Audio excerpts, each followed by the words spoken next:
दुनिया आज जिस इकोनॉमिक प्रेशर कुकर के दौर से गुजर रही है उसमें कोई भी डेवलपिंग कंट्री अगर 5% भी ग्रोथ दिखा दे तो एक्सपोर्ट ताली बजाते नहीं थकते। But here the twist, India ने Q2 यानी जुलाई से सितंबर 2025 के बीच अपनी जीडीपी को उठाकर 8.2% पर खड़ा कर दिया है। एग्जैक्टली 8.2%।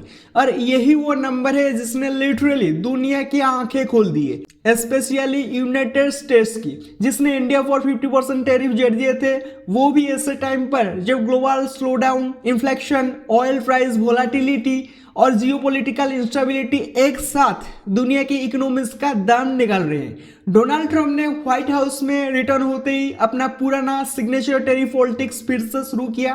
ट्रंप की एक आइडियोलॉजी है, अगर अमेरिका को वर्ल्ड मैन्युफैक्चरिंग हब बनाना है तो दूसरे देशों को इकोनॉमिकली प्रेशर में डालो। अब इंडिया फॉर 50% टैरिफ्स, ये कोई छोटी बात नहीं। इतना मासिव टैरिफ सिर्फ 2 देशों पर लगा था, एक इंडिया, 2 ब्राजील। लेकिन ब्राजील से बाद में टैरिफ्स कम कर दिए गए।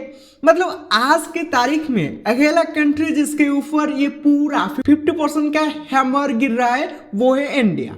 ट्रंप एडमिनिस्ट्रेशन को उम्मीद क्या थी?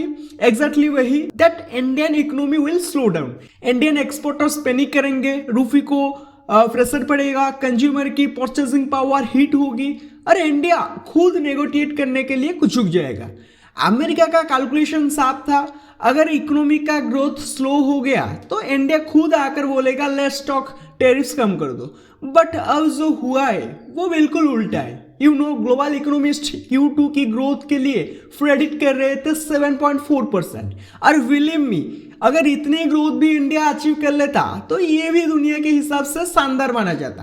बट एग्जैक्टली यहाँ शॉक आया, इंडिया ने डिलीवर किया 8.2%। और आप अगर इसे पिछले साल के Q2 से कंपेयर कर लो, वहां ग्रोथ थी सिर्फ 5.4%। सो इमेजिन, टेरिफ्स भारी, global demand low, oil price unstable, exporters under stress, Chinese slowdown, इन सब के बावजूद India shoots up to 8.2% growth.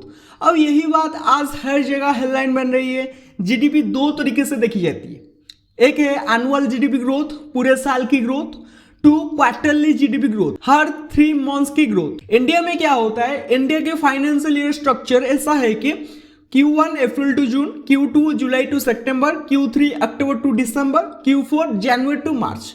अब Q1 में इंडिया ने दिखाया 7.4% का ग्रोथ। उस वक्त दुनिया भर में एक ही बात हो रही थी, देखो अभी ट्रम्प टैरिफ्स का इंपैक्ट आया ही नहीं है, असली टेस्ट तो Q2 होगा।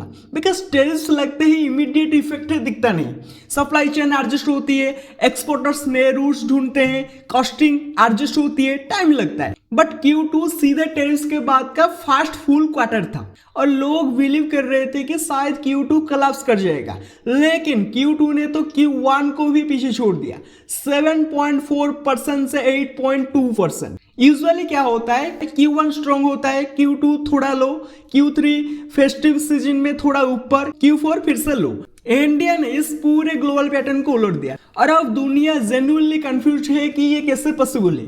नाउ सबसे इंटरेस्टिंग चीज क्या है, सितंबर में पीएम मोदी ने जीएसटी रेट कट्स अनाउंस किए थे, बट Q2 ग्रोथ जुलाई सितंबर में है। मतलब जीएसटी कट का असली इंपैक्ट Q2 में बिल्कुल नहीं दिखा, यानी 8.2% ग्रोथ बिना जीएसटी पुश के आया है। अब सोचो, अगर Q3 में जीएसटी का असर भी पड़े और फेस्टिवल सीजन की हेवी डिमांड भी आए, दिवाली, नवरात्रि, क्रिसमस तक, Q3 growth can again go above 7.5% और इवन टच 8%।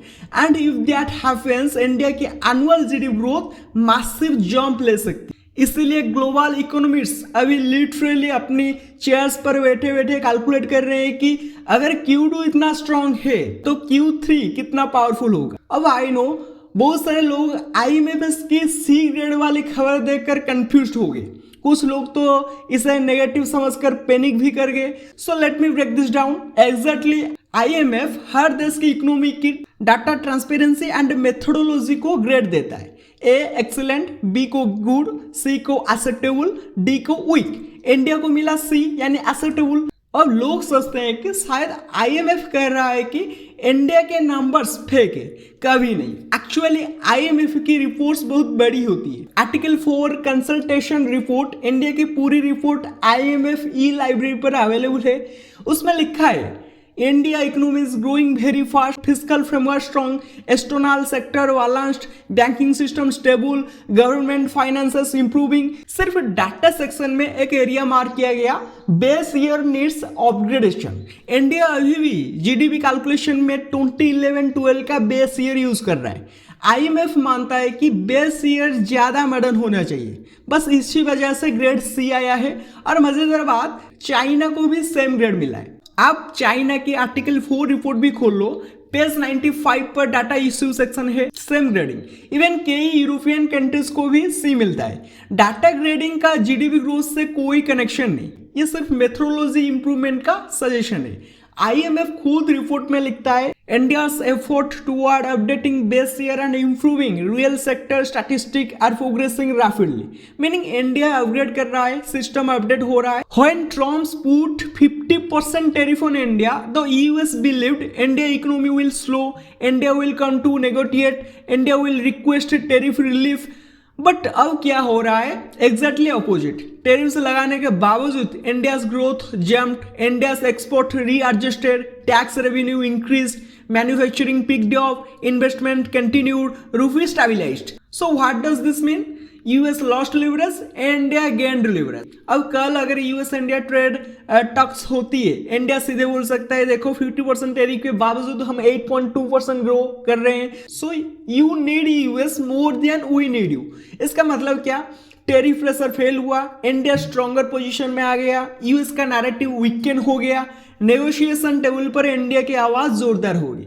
अब दुनिया की निगाहें Q3 पर है, यानी अक्टूबर टू दिसंबर। क्यों? जीएसटी कट का इंपैक्ट आएगा, फेस्टिवल डिमांड वीक होगी, एक्सपोर्ट स्टेबलाइज होंगे, मैन्युफैक्चरिंग बूस्ट आएगा, कंजप्शन सर्ज होगा। If Q3 also crosses even 7.5% और हिट्स 8%, देन 2025-26 की एनुअल ग्रोथ लिटरली हिस्टोरिक होगी। और दुनिया के लिए ये एक क्लियर मैसेज होगा, India is unstable even under tariff pressure. This is why global investors India को फ्यूचर मैन्युफैक्चरिंग हब देख रहे हैं। यहाँ पॉलिटिकल स्टेबिलिटी है, यहाँ लार्ज कंज्यूमर बेस है, यहाँ डिजिटल इंफ्रा है, यहाँ टैक्स फ्रेमवर्क सिंप्लीफाई हो रहा है, और सबसे बड़ा फैक्टर कॉन्फिडेंस। ट्रम्प एडमिनिस्ट्रेशन ने सोचा इंडिया की डेवलपिंग इकोनॉमी है, टैरिफ्स लगेंगे तो तुरंत शक लगेगा, ग्रोथ गिर जाएगी, इंडिया नेगोशिएशन के लिए मजबूर होगा। बट उन्होंने अंडर एस्टिमेट कर लिया इंडिया का डोमेस्टिक कंज्यूमर बेस को, इंडिया की इंटरनल डिमांड को, इंडिया का डिजिटल इकोसिस्टम को, इंडिया के रिफॉर्म्स को, इन्वेस्टमेंट्स को, और सबसे ऊपर India political stability and long term economic strategy को। इसलिए में दो दिग्गज थे, एक चाइना, दूसरा जापान। लेकिन चाइना स्लो हो गया है, जापान स्टैग्नेंट है।